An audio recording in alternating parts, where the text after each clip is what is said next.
이 시간 하나님 앞에 감사함으로 나아가도록 하겠습니다. 하나님 영광과 존귀와 찬미를 받으시옵소서. 지난밤도 지켜주시고 단잠을 깨워주시고 생명과 호흡을 주셔서 감사합니다. 하나님께서 은총으로 주신 오늘 하루의 삶도 하나님을 기쁘시게 드리고 하나님과 동행하는 풍요로운 삶이 되도록 인도하옵소서. 예수님 이름으로 기도합니다. 아멘. 찬송가 부르시겠습니다. 526장입니다. 목마른 자들아, 526장입니다. 목마른 자들아 다 이리 오라. 이곳에 좋은 샘 흐르도다. 힘쓰고 애씀이 없을지라도 이 샘에 오면 다 마시겠네. 이 샘에 나는 물 강같이 흘러 온 천하 만국에 다 동하네. 빈부나 귀천이 분별이 없이 다 와서 씻고 또 마시겠네. 신기한 샘물을 마신 자마다 목 다시 가라지 아니하고 속에서 솟아나 생수가 되어 영원히 솟아 늘 풍성하리. 이 샘의 이름은 생명의 샘물, 저수정 빛같이 늘 막도다. 어린 양 보자가 근원이 되어 생명 수샘이 늘 그치지 않네. 아멘. 구약성경 이사야서 55장입니다. 이사야서 55장 말씀입니다. 이사야서 55장 1절부터 마지막 절까지 하나님의 말씀의 묵상을 나누도록 하겠습니다. 오늘 말씀의 큰 요지는 하나님의 은혜로운 반전을 말하고 있습니다. 하나님은 항상 반전을 준비하고 계십니다. 반전의 드라마를 쓰시는 분이 하나님이시죠. 하나님께서 세우신 그 하나님의 종, 하나님이 예비하신 그 종을 통해서 하나님은 구원을 이루시고 은혜로운 반전을 이루십니다. 오늘 말씀의 시작은 짧은 말씀 속에 무려 명령, 하나님의 명령어가 12개 이렇게 짧은 어절로 주어졌는데요. 보통 우리가 구약 성경 또 성경을 읽을 때에 하나님께서 명령하실 때에는 굉장히 그 경고, 사람들의 범죄와 관련된 그 경고의 메시지를 담을 때 주로 명령어를 사용하십니다. 근데 오늘 이 명령어는 위로와 격려를 담고 있습니다. 이제 그 백성들을 향한 하나님의 이 광풍, 하나님의 그 진노는 어디론가 보이지 않고 굉장히 이 정말 따뜻한 햇빛처럼 따뜻한 그 메시지가 오늘 주어지고 있다고 하는 것입니다. 이게 바로 그 사이에 하나님의 종, 하나님이 예비하신 그 메시아, 그 종의 죽음을 통해서 가져온 놀라운 변화입니다. 놀라운 은혜입니다. 그래서 여기에 이제 말씀이 하나님의 위로와 격려와 소망으로 바뀌고 있고, 또 그 말씀을 통해서 이제 하나님께서 정말 그들에게 또 새로운 약속을 주고 계십니다. 오늘 55장 1절부터 이 5절의 말씀, 그리고 6절부터 12절의 말씀으로 두 부분으로 나눠지는데, 앞부분은 하나님의 초청, 그 언약, 하나님의 언약으로의 초청을 말하고, 뒷부분에는 하나님께서 그 초청한 자들에게 베푸는, 그들에게 요구하시는 회개, 그리고 용서, 평안, 기쁨을 말씀해 주고 있습니다. 먼저 1절부터 5절까지 살펴보도록 하겠습니다. 하나님께서 그들을 초청합니다. 이스라엘을 초청합니다. 하나님의 백성들을 초청합니다. 1절부터 2절을 먼저 보면, 목마른 자들아 물로 나오라, 돈 없는 자도 오라, 너희는 와서 사 먹되 돈 없이 값 없이 와서 포도주와 젖을 사라고 말씀합니다. 세상의 상거래, 세상의 그 질서와는 맞지 않는 듯한 말씀을 합니다. 우리가 보통 무슨 물건을 살 때, 식료품을 살 때 반드시 그것은 무엇입니까? 대가를 지불하죠. 돈을 주고 사야 됩니다. 근데 하나님의 초청, 하나님께서는 이 세상의 그 질서, 그 다음에 세상의 이런 상거래와는 이 뛰어넘는 가장 값 있는 것, 가장 소중하고 가장 귀한 것을 하나님은 값없이 사라고 말씀합니다. 여러분, 세상에서는 가장 귀한 것, 값 있는 것을 살 때는 가장 값비싼 대가, 가장 비싼 돈을 주고 사야 됩니다. 그런데 하나님의 이 초청, 그 은혜의 초청, 하나님의 이 구원의 초청을 하나님께서는 이 패러독스, 역설적으로 말씀하시기를, 돈 없는 자도 값없이 와서 사라는 겁니다. 값없이 와서 이 먹으라는 것입니다. 어떤 자들이요? 목마른 자들입니다. 목마른 인생, 목마른 자들. 특별히 하나님의 구원의 이 그림, 구원의 이 은유를 설명할 때 이 물과 생수와 관련된 것은 매우 의미가 있습니다. 목마른 자들에게 필요한 것은 물이죠. 생수입니다. 그런 것처럼 하나님을 떠난 인생, 여기에 기다리고 있는 것은 바로 목마른 것이죠. 이 목마름의 이 주제는 이 갈망, 갈증, 이것은 인문학적인, 철학적인 주제이기도 했습니다. 많은 현자들, 많은 사람들이 우리 인간의 이 갈급함, 목마름, 뭔가 해결되지 않는 이 그런 그 공허함, 특히 실존주의 철학에서 이 부분을 다뤘죠. 근데 이런 부분들을 정말 다른 곳에서는 해결할 수 없다고요. 요즘 용어로 테스 형에게 아무리 물어도 테스 형은 답을 줄 수가 없습니다. 그런데 성경은 답을 줍니다. 목마른 자들아, 너희들의 목마름을 해결할 수 있는 길이 있다. 그게 뭡니까? 복음이라는 거죠. 복음, 가스플, 굿 뉴스입니다. 유앙겔리온입니다. 굿 뉴스입니다. 이게 하나님만이 줄 수 있는 해답입니다. 인간에게, 사람에게는 해결할 수 없어요. 그 목마름을 해결하기 위해서 사람은 철학을 추구했고, 도덕, 또 미학, 여러 가지 인문학과 여러 가지 것들을 추구했죠. 그러나 우리 인간의 근본적인 목마름을 해결할 수 없습니다. 그런데 하나님은 오늘 그 길을 말씀합니다. 누구든지 내게로 오라. 내게 있다. 내가 준비해 있다. 그 생명수를 내가 준비하고 기다리고 있다. 와서 값없이 마셔라. 이 만민에게 열려져 있는 복음, 누구에게나 열려있는 복음입니다. 값없이, 돈 없는 자도 와라는 겁니다. 포도주와 젖을 사라고 하는 것, 양식을 사라고 하는 것입니다. 우리에게 기쁨을 주고 우리에게 생명을 주는 이런 것들을 돈 없이 사라고 하는 것입니다. 2절입니다. 너희가 어찌하여, 그런데 우리 인생들은 무엇을 추구해 왔냐? 이렇게 복음이, 이렇게 우리가 구원받을 수 있는 길, 은혜로운 길, 값없이 얻을 수 있는 복된 소식, 기쁨의 소식이 있음에도 불구하고 인간들이 추구하는 것은 바로 2절입니다. 너희가 어찌하여 양식 아닌 것을 위하여 은을 달아주며 배부르게 못할 것을 위하여 수고하느냐. 나를 청종하라. 그리하면 너희가 좋은 것을 먹을 것이며 너희 믿음이 기름진 것으로 즐거움을 얻으리라.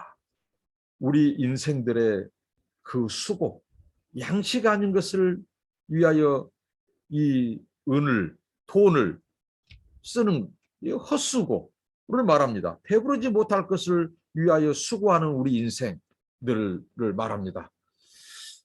어, 이, 우리가 그리스 신화의 이 시지프스 신화 이야기를 잘 아실 것입니다. 이것은 굉장히 상식적으로 굉장히 이렇게 들려주고 있는 이야기죠. 보통 장학 퀴즈 같은 데서 단골 메뉴로 나오는 문제가 이 시지프스 신화 이야기입니다. 고린도 왕에 대한 이야기죠. 이 그리스 신화에 바로 시지프스라는 왕이 있는데 그는 형벌을 받았습니다. 근데 그 형벌은 뭐였냐면요. 큰 돌을 지옥에서부터 산 꼭대기로 운반하는 것이었습니다. 근데 그 시지프스가 이제 그것을 운반합니다.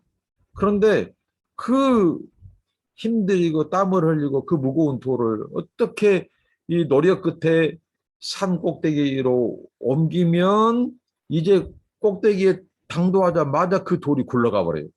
이것이 반복됩니다. 이게 반복돼요. 지옥에서부터 그 돌을 산 꼭대기에 올리려면 당도할 만하면 또 굴러가 버리고. 이게 우리 인간의 실존, 인간의 모습이죠. 인간의 참상입니다. 그러니까 인간은 아무리 우리의 노력, 수고, 우리 인간이 도덕적인 노력, 윤리적인 추구, 학문적인 것, 또 종교를 만들고 아무리 수고해도 깊은 돌을 닦아도 우리 인간들의 이 근본적인 문제, 그 산꼭대기에 돌을 올리는 것은 무엇입니까? 어떻게 보면 구원이죠, 구원. 우리 인간의 입장에서는 구원이 성립이 안 된다는 거죠. 우리 인간의 이 모든 이 비극, 비참음, 결국은 무엇입니까? 하나님을 떠난 것으로부터 시작됩니다. 이 관계의 단절, 이 죄로부터 말미암는 것이죠. 이것이 이 하나님의 영광과 우리 인간의 갭을 좁혀줄 수 없습니다. 이게 맞는 단절이 뭡니까? 죽음이죠, 죽음. 죄와 죽음. 이 단절입니다. 하나님과의 단절입니다. 그래서 우리 인간들은 헛된 것을 추구해요. 뭔가 구원을 위해서 우리 인간의 보다 나은 삶, 뭐 이런 뭐 윤리적인 삶, 풍요로운 삶, 이런 것들을 추구해도 우리 인간은 도달할 수 없어요. 근데 그 모든 것이 헛되도다고 말을 합니다. 여러분, 솔로몬의 이 전도서가 생각나죠? 하나님의 전도서가 생각나죠? 수고, 모든 것이 헛되고 헛되니 해 아래에 있는 것이 새 것이 없다. 모든 것이 헛되도다. 인간의 허사가를 부를 수밖에 없는 이 노래. 이게 이 말씀 속에 있습니다. 헛된 것을 추구해요. 수고해도 얻지 못한 것들. 그래서 테스 형에게 물어도 답을 해줄 수가 없습니다. 그런데 솔로몬은 답을 해준다는 거죠. 성경은 답을 해준다는 겁니다. 하나님은 답을 가지고 있다는 겁니다. 우리 인생에 풀리지 않는 모든 퀘스천, 모든 숙제, 모든 물음의 해답은 오직 하나님, 성경만이 답을 해주고 있습니다. 그것을 헛쓰고 인생을 살고 있어요. 그런데 또 하나님이 답을 줍니다. 여기에 대해서 2절의 하반부입니다. 나를 청종하라. 그리하면 너희가 좋은 것을 먹을 것이며 너희 마음이 기름진 것으로 즐거움을 얻으리라. 무슨 말씀입니까? 하나님의 말씀에 귀를 기울이는, 하나님의 말씀을 듣고 믿고 여기 들은다는 것은 순종한다는 것이죠. 순종하는 자에게 예비된 것이 무엇입니까? 인생의 이런 풀리지 않는 모든 물음에 대한 이 답을 찾고 그 목마름을 해결할 수 있고 그 가람과 갈증과 배고픔과 굶주림과 이 만족감이 없는 인생들을 충족할 수 있는 것이, 마음의 기름진 것으로 즐거움을 얻을 수 있는 것이 바로 하나님께서 값없이 베푼 그 복음 안에, 하나님의 그 말씀 안에 있다고 하는 사실을 말씀해 주고 있습니다. 이 초청을 하고 있습니다. 하나님께서. 누구든지 와서 마셔라. 값없이 와서 사라. 마셔라. 이거 굉장한 역설입니다. 그러면서 3절부터 5절까지 그럼 하나님께서 나오는 자들에게 하나님께서 어떤 은혜를 베푸느냐. 그것은 바로 영원한 언약을 맺어주신다는 겁니다. 이 언약은 한마디로 하나님께서 내가 너희들에게 하나님 노릇 해준다는 거죠. 하나님 역할을 해주겠다. 근데 그것도 무엇입니까? 맹세까지 하시면서 하신 것이 하나님의 언약입니다. 바꿀 수 없는, 변개할 수 없고 이것은 하나님께서 이 거부할 수 없는, 하나님께서 다시 물릴 수 없는 은혜, 이게 언약입니다. 얼마나 놀라운 은혜입니까? 하나님께서 나와 오는 자들에게 어떻게 보면 문서로, 맹세로, 이 바꿀 수 없는 하나의 표징, 그 근거로 하나님께서는 언약을 체결하신다는 거예요. 언약을 주신다는 겁니다. 3절, 4절, 5절 읽겠습니다. 너희는 귀를 기울이고 내게 나와 들으라. 그리하면 너희 영혼이 살리라. 내가 너희에게 영원한 언약을 세우리니 곧 다윗에게 허락한 확실한 은혜지라. 내가 그를 만민에게 증거로 세웠고 만민의 인도자와 명령자를 삼았었나니 네가 알지 못하는 나라를 부를 것이며 너를 알지 못하는 나라가 네게 달려올 것은 나 여호와 네 하나님 곧 이스라엘의 거룩한 자를 인함이니라. 내가 너를 영화롭게 하였느니라 라고 말씀합니다. 하나님은 나아온 자들에게 언약을 체결하시는데 여기 하나의 이제 하나님께서 말씀하신다면 듣고 나와서, 근데 그 말씀을 듣지 않는 자들은 어떻게 보면 하나님의 구원 초청을 거절하는 자들은 이 하나님의 이 은혜 값없이 사고 먹고 마시고 영원한 기쁨과 안식과 이런 구원의 잔치에 참여할 수 없습니다. 하나님 우리를 인격적으로 창조했습니다. 자유의지를 주셨습니다. 그것을 듣고 믿고 순종하는 자들에게, 받아들이는 자들에게 그 구원이 임한다는 사실입니다. 그런 자들에게 하나님께서 또한 영원한 언약을 맺어요. 근데 왜 하필 성경에서 말씀한 신의 산 언약도 있고 다윗 언약도 있고, 예? 그렇습니다. 솔로몬 언약도 있고 이 언약들이 많습니다. 그런데 왜 다윗 언약을 하나님이 언급하실까요? 다윗 언약에는 크게 세 가지 다른 차이점이 있습니다. 모세 언약, 그 언약에는, 이 신의 산 언약에는 무엇이 있냐면요, 그 율법, 그 언약마다 뭐가 있냐면 조건이 있어요. 단서가 있어요. 그런데 우리가 하나님께서 조건과 단서, 율법을 따지면 그 누구도 구원받을 수 없습니다. 그래서 율법으로는 우리가 구원 얻을 만한 육체가 없다고 성경은 아예 잘라 말합니다. 그러면 무엇이 있어야 될까요? 하나님의 긍휼이 필요합니다. 하나님의 은혜가 왔을 때 우리가 구원받습니다. 그러니까 신의 산 언약, 모세 언약으로는 구원받을 사람이 아무도 없습니다. 그래서 하나님의 긍휼, 여기에 이 다윗 언약에는 하나님의 긍휼이 있어요. 다윗은 하나님의 긍휼을 입을 수 있는 인생이 아닙니다. 그가 왕이었어도 그의 모습을, 그의 면면을 살펴보면요, 처절한 인생의 그 바닥, 그 죄인을 볼 수 있어요. 그런 다윗에게 하나님이 은혜를 베풀었어요. 이게 긍휼, 이게 있고요. 두 번째는요, 다윗의 언약에는요, 메시아에 대한 약속이 포함되어 있다는 사실입니다.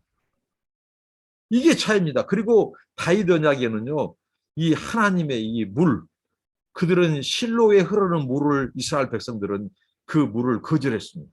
하나님의 생수를 거절했어요. 근데 이 다윗 언약에는 이 물에 대한, 이 생수에 대한 이 언급이 있다는 것입니다. 이게 차이입니다. 이 다윗 언약. 그래서 다윗 언약을 언급했습니다. 그리고 오늘 이 말씀의 4절, 5절 보면 하나님께서 다윗을 세워서 언약을 체결하는 것은 이 메시아에 대한 약속, 그 메시아 왕국, 그 메시아 왕국을 다윗이 모형적으로 그림자처럼 보여주고 있답니다. 그것은 하나님의 주권과 통치입니다. 다윗 왕국은 곧 메시아 왕국에 대한 그림자입니다. 다윗이 통치할 때 주변 나라들을 어떻게 했습니까? 통치했어요. 주변 나라를 정복했습니다. 이건 정치적인 통일을 했고요. 그 다음에 이 실로에 하나님의 이 실로에 있는 이 하나님의 이 언약계, 이 법계, 이것을 하나님 예루살렘으로 이 하나님 중심적인 신앙, 이게 정치적인 종교적인 통일을 가져왔어요. 이것은 곧 하나님의 주권, 하나님의 통치를 보여주는 것입니다. 하나님은 정치 영역, 종교 영역, 모든 국가, 모든 민족을 다 통치한다는 거죠. 이 다윗 언약을 통해서. 그래서 오늘 여기 보면 하나님께서 이렇게 말씀하죠. 내가 그를 만민에게 증거로 세웠고 만민의 인도자와 명령자를 삼았나니. 그러니까 하나님께서 다윗 왕국을 통해서 보여준 것은 하나님의 주권과 통치가 이스라엘만이 아니라 주변 나라, 그리고 모든 민족, 열방, 만민에게 하나님의 주권과 통치가 미칠 것임을 다윗 언약을 통해서 말씀하신 메시아, 하나님께서 약속하신 메시아는 곧 이스라엘을 포함하여 온 민족 만민들을 구원하고 다스릴 것이다 라고 하는 것을 말씀해 주고 있습니다. 그래서 하나님이 이 다윗 언약을 말씀해 주고 있습니다. 여기에 깊은 뜻이 있습니다. 그런데 그것을 누구를 통해서 이루느냐? 5절입니다. 이스라엘의 거룩한 자를 인함이니라. 내가 너를 영화롭게 하였느니라. 이 만민들이 예루살렘으로 시온으로 달려와요. 돌아와요. 하나님의 영광을 보고 돌아옵니다. 하나님의 주권과 통치의 그 보좌가 있는 곳, 시온의 보좌를 향해 달려와요. 그곳에 누가 계십니까? 하나님의 택하신, 하나님이 예비하신 메시아, 그 왕, 그 왕을 통해서 그것을 이루시는데 다윗 왕조, 다윗 왕국은 바로 메시아 왕국의 전조, 바로 모형이라는 거죠. 그림자라는 거죠. 이걸 언약으로 하나님께서 상기시켜 줍니다. 이게 다윗 언약을 재상기, 재언약을 하나님께서 체결하시겠다는 것이죠. 이런 은혜를 하나님께서 말씀하십니다. 그래서 오라는 것입니다. 오는 자들에게 하나님께서 다윗 언약, 재언약을 체결하시고 이 메시아를 통한 그 하나님의 이 회복된 하나님의 나라, 그 만민들이 회복될 것을 말씀합니다. 하나님께서는 예루살렘만 보지 않고 온 만민, 온 민족을 다 포함시키는 구원. 그러니까 이게 하나님의 위대한 은혜의 초청이고 구원의 초청입니다. 저와 여러분 모든 민족이 하나님의 이 구원 초청, 값없는 이 초청 앞에 다 포함되어 있다는 사실입니다. 이게 은혜입니다. 신의 산 언약, 모세 언약에 의하면 단서가 있고 그런데 그것을 구원받을 수가 없어요. 그것으로는. 그래서 하나님의 긍휼로 베풀 수 없는 이 다윗에게 베푼 하나님의 긍휼, 이스라엘에게 하나님의 이 긍휼, 그런 것처럼 온 민족에게 베푸실 그 은혜, 그게 다윗 언약입니다. 그러면서 6절부터 오늘 마지막 12절까지 13절까지는 이제 하나님께서 약속하신 거죠. 하나님의 말씀, 하나님의 말씀은 영혼을 살리다, 영혼을 구원한다. 그 구원은 우리에게 기쁨과 평안과 안식을 준다. 이 말씀입니다. 그러면서 이렇게 말씀합니다. 이제 하나님께서 6절부터 9절까지 너희는 여호와를 만날 만한 때 찾으라, 가까이 계실 때에 그를 부르라고 말합니다. 그리고 악인은 그 길을 불의한 자는 7절의 생각을 버리고 여호와께로 돌아오라. 그리하면 그가 긍휼히 여기시리라. 우리 하나님께로 나아오라. 그가 널리 너를 용서하시리라. 하나님을 만날 만한 때 찾으라는 겁니다. 여기 보면 찾으라, 부르라, 또 버려라, 그리고 돌아와라, 나오라, 이런 동사들을 써서 하나님을 찾고 부르라는 것입니다. 이제 나온 백성들이 이제 하나님이 가까이 계시다는 거죠. 이 말씀은 왜 하나님께서 주셨는고 하니, 지금 이 하나님의 이 약속의 첫 번째 당사자인 이 이스라엘, 이 백성들은 과거의 하나님의 심판 이미지, 그러니까 그들이 죄를 지어서 하나님이 이 형벌을 내리셨을 때 그들을 심판하셨던 하나님, 그 하나님에 대한 이미지가 아직까지도 강하게 남아 있다는 사실입니다. 그래서 거듭 하나님께서 말씀하셨죠. 하나님은 그런 너희들에게 은혜를 베푼다, 긍휼을 베푼다. 오늘 또 값없이 와서 사라, 마시라, 이렇게 말씀했죠. 근데 그들에게 여전히 남아있는 하나님에 대한 그 진노, 그 분노의 모습, 하나님은 거룩하신 하나님, 가까이 할 수 없는 당신, 정말 그 이미지만 떠올린다는 거죠. 근데 오늘 말씀은 어떻습니까? 하나님은 가까이 계신다. 너희들을 떠나지 않고 하나님은 늘 너희들의 곁에 계신 분이다. 하나님을 가까이 계실 때 그 하나님을 찾으라. 이것은 성경이 말한 기회이죠, 기회.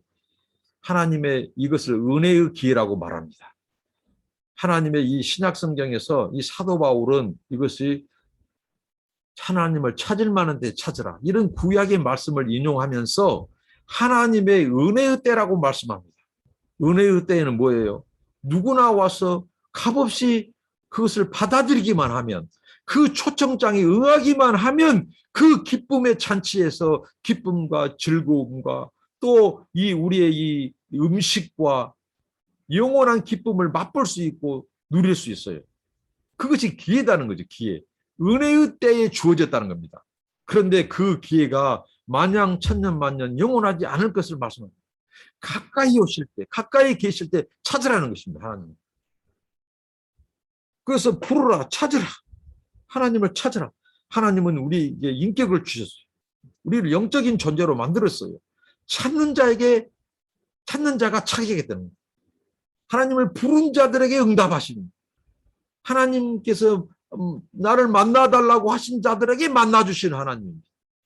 이게 하나님의 인격성입니다. 은혜의 때에 찾으라는 것이죠. 가까이 오실 때 찾으라는 겁니다. 근데 이렇게 말씀합니다. 하나님을 부르고 찾고 만나기 위해서 너희들이 할 것이 뭐냐면요, 비워야 될 것, 하나님으로 채우지 않는 것들을 다 비워내라는 겁니다. 이게 오늘의 우리의 말로 말하면 계획이고 회개입니다. 회개와 개혁, 우리 삶을 개혁시키라는 거예요. 회개하라는 겁니다. 7절입니다. 악인은 그 길을, 불의한 자는 그 생각을 버리고 여호와께로 돌아오라. 그리하면 그가 긍휼히 여기시리라. 우리 하나님께로 나아오라. 그가 널리 용서하시리라. 하나님께서 우리에게 하나의 요구한 것이 있다면 회개입니다. 회개. 왜? 거룩한 하나님을 만나고 거룩한 하나님을 채우는 것은, 그분의 은혜를 구한 것은, 그 은혜를 맛볼 수 있는 것은 다른 거 아닙니다. 하나님과 우리 인생의 사이를 가로막고 있던, 그 사이 단절을 가져왔던 우리의 죄, 악, 이런 그 길을 버리는 겁니다. 그 길을 정리하고 끊어내는 겁니다. 죄를 단절할 때 하나님과 단절된 관계가 이어질 수 있다는 이 비밀입니다. 죄가 하나님은 우리 사이를 냈습니다. 사람과 사람 사이의 관계를 깨뜨렸습니다. 그리고 하나님이 주신 이 생명을 와의 관계가 단절되니까 우리 인간에게는 영원한 이 죽음, 이 사망의 길이 열렸다는 것이죠. 그래서 악인은 그 길을 떠나라. 그 길을 끊어라. 죄를 끊어라. 그것을 청산해라. 개혁해라. 그리고 그것을 비워내고 하나님으로 채우라는, 하나님의 임재로 채우라는 것입니다. 하나님이 너희 인생의 주인 되게 하라는 겁니다. 너희 인생의 주인 되었던 모든 것들을 다 청산해라는 겁니다. 그 우상들을 다 버리라는 것입니다.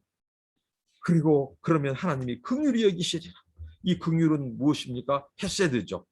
헤세드는, 그 긍휼은 이 어근이, 이 자궁, 모태와 어근이 똑같다고 했습니다.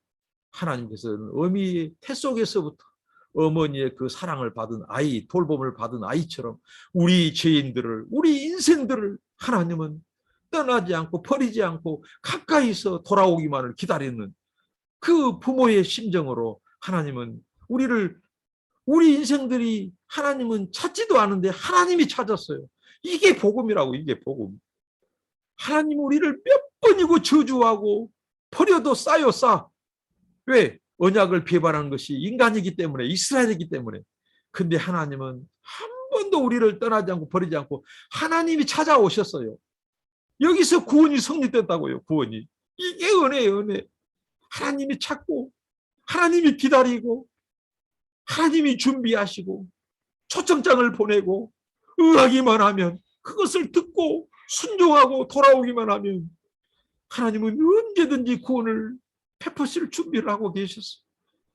이 하나님의 은혜, 이 긍휼을 우리가 어떻게 할 수 있냐 이거죠. 그래서 돌아오라, 나오라, 내가 널리 용서하리라. 이 하나님의 사랑입니다. 그러면서 8절에 여호와의 말씀에 내 생각은 너희 생각과 다르며 내 길은 너희 길과 달라서 하늘이 땅보다 높음 같이 내 길은 너희 길보다 높으며 내 생각은 너희 생각보다 높으리라. 이렇게 말씀합니다. 여기서 생각과 길은 무엇입니까? 모든 인간, 모든 삶의 방식, 삶의 길을 말합니다. 하나님과 모든 생각, 모든 길이 다르다는 겁니다. 차원이 다르다는 것입니다. 이것은 무엇을 말씀할까요? 바로 이스라엘의 생각을 바꾸라는 겁니다. 관점을 바꾸라는 겁니다. 여러분, 우리 신앙은 무엇일까요? 사람의 생각과 관점을 하나님의 생각과 관점으로 바꾸는 것이 신앙입니다. 그러니까 이스라엘 백성들은 자기들의 관점과 생각을 고수하고 버리지 않고 하나님을 판단하려고 하니까 하나님을 만날 수가 없어요. 따라올 수가 없어요. 왜? 하나님은 버리시는 분, 심판하신 그 엄한 분, 아주 냉엄한 분, 거룩한 분, 가까이 할 수 없는 분으로만 그들은 생각했다는 거죠. 그런데 하나님은 그것이 아니다. 나의 생각과 길은 너희와 다르다. 너희들이 나를 만나려면 너희들이 내 말씀의 길을 기울고 들으려면 너희들의 관점과 생각과 가치관부터 바꾸라는 것입니다. 하나님께서. 이게 믿음이요 신앙입니다. 요즘 사람들이 하나님께 나아오지 못하는 것은 무엇 때문입니까? 그들이 가지고 있는 세상적인 가치관과 관점과 세계관, 그 방식, 그 자기들이 쌓아온 자기들의 철학, 세상적인 가르침이 이 선입견, 편견, 하나님에 대한 편견, 기독교에 대한 편견, 성경에 대한 편견, 선입견, 이런 것들이 가로막고 있다는 것입니다. 그래서 관점부터 바꿔라는 것입니다. 너희들의 가치관, 생각을 다 내려놓으라는 겁니다. 여러분 생각해 보십시오. 개미가 어떻게 사람의 생각을 알 수 있습니까? 어떻게 이 세상 만물을 창조하신 그 지혜와 그 명철과 그 능력이 한량없으신 그 하나님을 우리 인간의 잣대와 생각으로 헤아릴 수 있겠습니까? 그래서 신앙은 우리 생각에 인간의 유한성, 인간의 그 유한성을 내려놓을 때 무한하신 하나님이 보이는 것입니다. 우리 인간의 이 처참함, 우리 인간의 비참함, 이것을 내려놓을 때, 이 관점을 바꿀 때 그 찬란함, 저 천국이 보이는 것이고 그 영광스러운 하나님의 보좌가 보이는 것입니다. 이게 신앙입니다. 오늘날 주의 종들이라고 하면서 하나님의 말씀을 말하는 자들, 그런 자들이 자기들이 기도 많이 하고 뭐 영성이 깊다고 하면서 그들이 하나님 행세하는 자들이 있습니다. 마치 자기가 하나님처럼 모든 것을 다 아는 것처럼 하나님과 통한다고 하는 사람들이 있죠. 정말 세상에 지금 지탄을 받고 있는 어느 한 사람, 그 사람 보십시오. 그게 하나님의 종입니까? 그것은 그것은 하나님의 종이 아니죠. 하나님의 종은 끊임없이 하나님을 알면 알수록, 가까이면 갈수록 부족하고 겸손하고 아무것도 나는 모른다. 내가 어떻게 그 하나님을 내가 알고 어떻게 배울고 그 하나님, 그런데 자기가 하나님과 통한 것처럼 하나님 까불면 죽어, 너 죽어, 이게 이런 견면이 신성모독적인 이 경거망동한 행동과 언행이 왜 나옵니까? 자기가 하나님처럼 생각하기 때문에. 우리 인간은 하나님의 길, 하나님의 방식, 하나님의 그것을 다 헤아릴 수 없어요. 다 할 수 없어요. 하나님이 말씀해 주신 만큼, 보여준 만큼 알 뿐이에요, 알 뿐이에요. 근데 자기들이 하나님의 종이라고 하면서 하나님과 통한 것처럼 말하는데 정말 그렇지 않습니다. 우리의 영성, 우리의 노력, 우리의 것으로 하나님을 헤아릴 수 없고 알 수 없어요. 그래서 그 가치관, 너의 관점, 너의 생각을 다 바꾸라는, 마치 하늘과 땅의 차이처럼 땅이 아무리 메꿔도 하늘이 못 됩니다. 하늘에 다다를 수 없어요. 그 정도로 하늘은 높습니다. 마치 하나님과 우리 인생의 차이입니다. 그러니까 우리의 관점, 신앙은 뭐예요? 우리 사람의 생각과 길과 모든 것으로는 구원이 성립이 안 돼. 구원 자체가 성립이 안 돼요. 인간의 이성과 노력과 합리적인 사고로는 우리 구원이 성립이 안 돼요. 우리 구원이 성립될 수 있는 것은 무엇입니까? 하나님의 은혜와 긍휼로만 성립됩니다. 이게 땅의 수준, 땅의 생각, 인간의 논리와 이성으로는 이 하늘의 하나님의 이 구원, 이것으로는 풀리지 않는다. 풀리지 않아요. 인간의 노력 아무리 수고해도 우리가 도덕적인, 종교적인 그 수고 노력을 하고 돌을 닦아도 돈으로도 지식으로도 학문으로도 종교로도 이 메꿀 수 없는 간극, 하나님과 하나님의 영광과 우리 인간의 비참함, 이 생명과 이 저주, 이 간격을 어느 것으로 메꿀 수 없습니다. 인간의 이성, 노력, 어떤 대가로도 메꿀 수 없어요. 하나님의 영광이 이룰 수 없습니다. 구원받을 수 없습니다. 그래서 하나님이 우리 가운데, 역사 가운데 오셔야 됩니다. 그 오신 분이 하나님의 종입니다. 종. 메시아입니다. 메시아. 그 긍휼을 통해서만이 우리가 구원받을 수 있어요. 이게 하늘과 땅의 차이입니다. 우리 인간이 하나님의 구원, 이것을 어떻게 이성으로 우리가 헤아릴 수 있겠냐 말입니다. 논리적으로 해결이 안 돼요. 성립이 안 돼요. 그래서 오직 우리의 구원은 하나님의 긍휼, 하나님의 자비로만 해결되고 나 사실. 그래서 신앙이 필요해요. 그래서 믿음이 필요하다고요. 그래서 하나님이 계속해서 듣고 내게 와서 들으라. 내게 와서 나를 찾으라. 듣고 순종하는 자, 찾는 자, 하나님을 만나고자 몸부림치는 자, 그 은혜를 구한 자들에게 어떻게 한다고요? 너희들이 마시게 될 것이다. 내가 용서하리다. 내가 은혜를 베풀겠다. 긍휼을 베풀겠다. 이게 은혜의 복음입니다. 복음은 은혜로 되는 겁니다. 전통 신학이 하나님의 행위 언약과 은혜 언약을 구분하는 것은 이것은 이분화시킨 겁니다. 성경은 하나를 말합니다. 오직 은혜는, 오직 언약은 하나입니다. 은혜만 있습니다. 하나님의 은혜 때문에 우리가 구원받습니다. 우리 행위가 아닙니다. 은혜.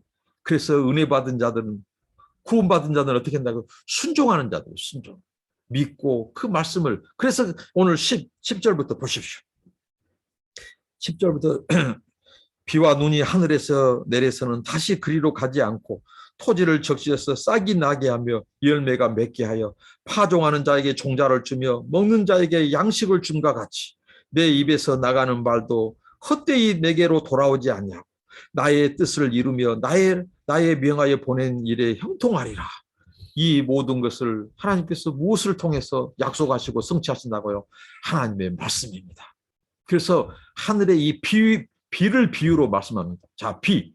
하늘에 떠 있는 저 구름이 이제 비가 되어서 땅을 적시면 어떻게 된다고요? 모든 소산 만물들이 그 비를 먹고 어떻게 보면 양식을 내는 곡식을 만든다는 곡식, 소출을 만든다는 과일, 소출을 만든다는 거죠.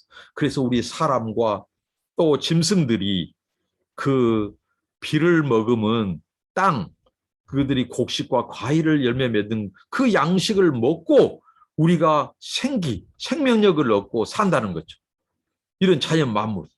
그런 것처럼 우리 인생들은 바로 비를 먹으면 저 만물들이 소생하듯이 하나님의 말씀, 영적인 존재로 지음받은 우리 인간, 하나님의 형상대로 지음받은 인간들은 하나님의 말씀을 양식을 삼을 때 하나님의 말씀이 우리를 소생시켜주고 우리를 구원하신다는 사실입니다. 이걸 가르쳐줍니다.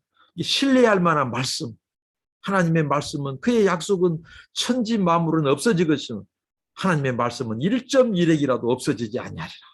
하나님의 이 말씀이 우리 인간들을 소생시키고 우리에게 구원을 주고 우리에게 생명을 준다는 사실입니다.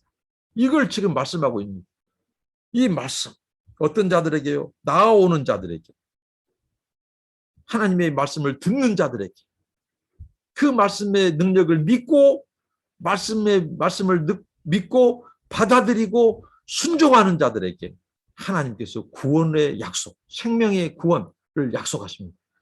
내 입에 나가는 말, 하나님께서 그것이 헛되이 돌아오지 않는다. 비가 헛되이 돌아오지 않고 양식을 만들듯이, 그래서 소생시키듯이 하나님의 말씀도 헛되이 돌아오지 않고 사람들을 구원하고 살리고 생명의 빛으로 구원을 준다. 이렇게 말씀합니다. 그러면서 마지막 결론적으로 이렇게 말씀합니다. 12절, 13절입니다. 너희는 기쁨으로 나아가며 평안히 인도함을 받을 것이요. 이거 무슨 말씀입니까? 포로로 잡혀있는 그들이 나아갈 것이다. 예루살렘으로 나아갈 것이다. 그리고 인도함을 받을 것이다.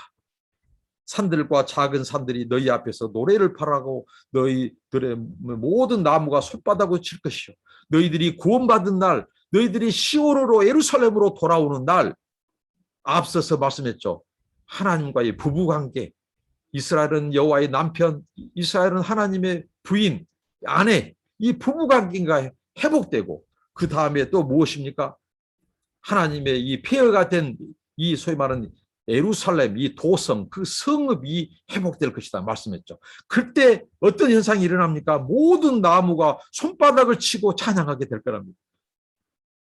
그리고 13절입니다. 잣나무는 가시나무를 대신하고, 이 잣나무는 전나무를 말합니다.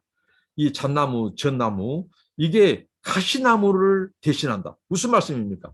예루살렘이 피망해서 성벽은 허물어지고 사람들은 포로로 잡혀가고 아무도 살 수 없는 그 척박한 땅에 가시만이 돋아났습니다. 가시나무만 있었습니다. 황량한 그 벌판의 말입니다. 그리고 뿐만 아니라 무엇입니까? 화석류는 진례를 대신하고, 이 진례는 찔레를 말합니다. 찔레. 찔레는 바로 이 광야, 이 소위 말하는 황폐화된 땅에서 자라는 것이, 잡초처럼 자란 것이 바로 찔레입니다. 찔레. 근데 그곳에 이 소기나무, 소기나무라고 하는 이 여기 말은 화석류가 자라나는 거죠. 그러니까 폐허된 땅이, 황폐된 땅이 풍요로운 땅으로, 이런 제목들, 나무들이 자라는 땅으로, 새가 깃들고 이 꽃이 피고 열매가 맺는 그 풍요로운 땅으로 바뀌게 될 것이라고 하는 것입니다. 기쁨이 가득한 곳, 노래가 가득한 곳, 즐거움과 기쁨과 영원한 평안과 안식이 있는 곳으로, 이것은 천국에 대한, 영생에 대한 그림자죠. 새하늘과 새 땅에 대한 그림자, 모형입니다. 이렇게 하나님께서는 회복해 갈 것이다. 이게 영원한 표징이 되어 끊어지지 아니하리라. 무엇이 영원한 표징이 됩니까? 그 예루살렘의 황폐되었던 곳에 자라나는 전나무, 나무, 꽃, 깃드는 새, 그리고 이 화석류, 이 살아있는 나무들이 무성하게 될 때 그곳에 기쁨과 노래가 있습니다. 이게 하나님의 영원한 증거라는 겁니다. 그래서 이사야 선지자를 통해서 하나님은 영원한 세 가지를 우리에게 말씀하십니다. 자, 하나님의 이 긍휼, 영원한 인애, 헤세드, 하나님의 긍휼과 자비가 영원하다. 그리고 하나님의 언약, 언약이 영원하다. 그리고 오늘 여기 무엇입니까? 증거가 영원하다. 영원한 증거를 말합니다. 무엇이요? 저렇게 잘 자라고 있는 나무들, 그리고 노래하고 있는 이 손뼉을 치고 노래하는 저 나무와 숲, 하나님의 축복의 상징이라는 거죠. 이게 영원한 증거라는 겁니다. 여러분, 오늘 또 저 나무들이 잘 자라고 새들이 노래하고 우리에게 일용할 양식이 있고 햇볕이 비치고 바람이 불고, 이런 모든 현상은 무엇일까요? 하나님의 구원과 하나님의 주권과 통치는 오늘도 계속되고 있다 라고 하는 사인입니다. 제가 필리핀에 왔을 때, 처음에 왔을 때 단 한 명의 후원자도 없이 왔습니다. 하나님께서 가라고 해서 한 달 안에 정리하고 왔습니다. 부모 형제들을 다 떠나서 왔습니다. 그럴 때 우리 하나님께서 저희들 어느 날 세면장에서 세수하고 하면 아침 햇살이 비쳐요. 그 햇살을 통해서 하나님께서 영원한 증거를 주신 거예요. 임마누엘, 내가 너를 떠나지 않는다. 만물에게 소생하는 저 햇빛이 하나님의 영원한 증거가 되듯이 하나님께서는 증거로 말씀하셨어요. 그리고 어떤 날은 세면장에 가까이 그 위에 새들이 앉아요. 떠나지 않습니다. 우리가 바로 이 세수하는 그곳에 와서 하나님께서 깨우쳐 주셨어요. 공중에 나는 새를 보라. 들에 핀 백합화를 보라. 그 꽃, 들에 핀 백합화를 누가 먹이고 누가 입히냐? 하나님께 영원한 증거. 오늘 예루살렘, 피망한 그 예루살렘에 그 잣나무가 가시나무를 대신할 것이다. 그리고 이 찔레 대신해서 이 소기나무 같은 귀한 나무들이 자라게 될 것이다. 황폐화된 그 땅이 아름다운 풍요로운 그 도시로 될 것이다. 이건 하나님이 영원한 증거로, 표징으로 내가 주었다 한 것처럼 하나님께서는 저 새들을 통해서, 들에 핀 저 백합화를 통해서 하나님이 영원한 증거를 우리에게 주신다고 말씀합니다. 사랑하는 형제자매 여러분, 오늘 우리에게 아픔이 있고 우리가 정말 고통이 있을지라도, 여러분, 우리에게 양식이 있다면, 저 새소리가 들린다면, 저 태양, 바람, 햇살, 포근한 햇살, 그게 여전히 계속되고 있다면 하나님의 증거는 계속되고 있습니다. 계속되고 있다는 뜻입니다. 하나님이 그런 은혜를 저와 여러분들에게 주시고 오늘 이 말씀 값없이 주시는 이 구원의 복음 그리고 이 은혜 우리가 듣고 믿고 순종할 때 주시는 이 하나님의 구원 초청에 우리 모두 끝까지 그리고 모든 민족 모든 만민이 하나님 기다리고 있습니다. 저와 여러분들을 그 초청장을 전달하는 메신저로 전령으로 불다른 사실입니다. 하나님이 다윗에게 은혜를 베푼 것처럼 모든 만민들에게 열방에게 하나님께서는 그 사실을 하나님께서 증거하도록 우리를 세웠습니다. 우리의 사명을 잘 감당할 수 있는 저와 여러분 되기를 바랍니다. 기도합니다. 하나님 감사합니다. 귀한 말씀 주신 것 감사합니다. 주여 이런 은혜를 우리에게 주신 것 감사합니다. 하나님 우리만 먹고 마시고 하나님을 찾는 것이 아니라 우리만 아버지 회복된 그 성읍 그것을 맛보는 것이 아니라 만민들 열방들도 아버지라는 증거가 될 수 있도록 우리 삶이 증거가 될 수 있도록 간증이 될 수 있도록 우리를 축복하시고 사용하옵소서. 예수님 이름으로 기도합니다. 아멘. 여러분들을 축복합니다. 감사합니다.